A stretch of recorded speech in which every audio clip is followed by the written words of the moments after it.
Japan, US, and South Korea show Kim who's boss.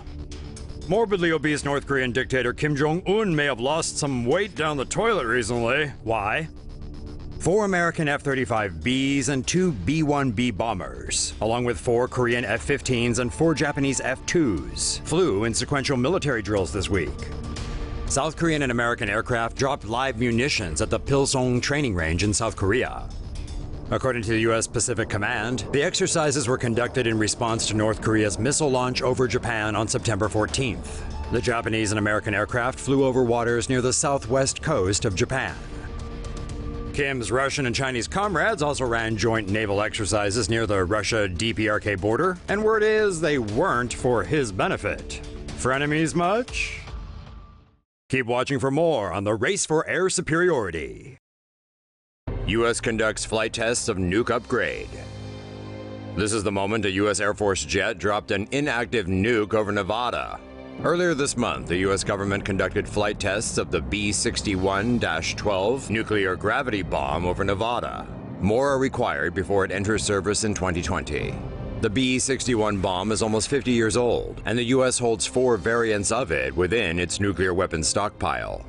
The National Nuclear Security Administration says the B-61-12 will be an upgrade that comes with greater accuracy via a steerable new tail kit. It will also extend the life of previous models by 20 years. When complete, the B-61-12 is expected to be 3.65 meters long. It will also have an adjustable explosive yield of 0.3, 5, 10, and 50 kilotons.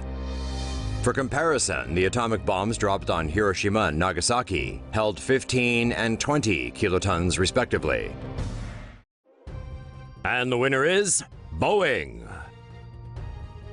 Development of the next generation of presidential aircraft has begun. The U.S. Air Force has purchased 2 Boeing 747H jetliners as part of their plan to develop a new Air Force One aircraft. The planes were previously ordered by Trans-Aero, a now defunct Russian airline. Under the contract, Boeing will design modifications for the 747-8s. These will reportedly include an executive interior, meeting rooms, medical facilities, and other features of the current presidential aircraft. The design will also need to have defensive countermeasures, including a hardened exterior capable of withstanding an electromagnetic pulse from a nuclear explosion. The Air Force reportedly plans to spend around $3.2 billion on this project, and if all goes to plan, the jetliners could be in the air by 2022 or 2024. Radioactive fallout detecting nuke sniffers sent to Japan. The United States and Japan have both deployed nuke-sniffing aircraft following North Korea's 6th and most powerful nuclear test. On September 3rd, the DPRK conducted a weapons test at the underground Pungguri nuclear test facility, with the explosion resulting in a 6.3 magnitude earthquake. A U.S. WC-135 Constant Phoenix was deployed from Offutt Air Force Base in Nebraska, landing at Okinawa's Kadena Air Base on September 5th. Commonly referred to as a nuke sniffer, the aircraft uses external flow-through devices to collect air particles on filter papers, measuring them on board for radioactivity.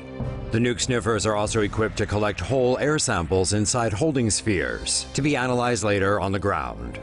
The North's nuclear test likewise prompted Japan to send 3 T-4 jets to collect dust and air samples for radiation testing.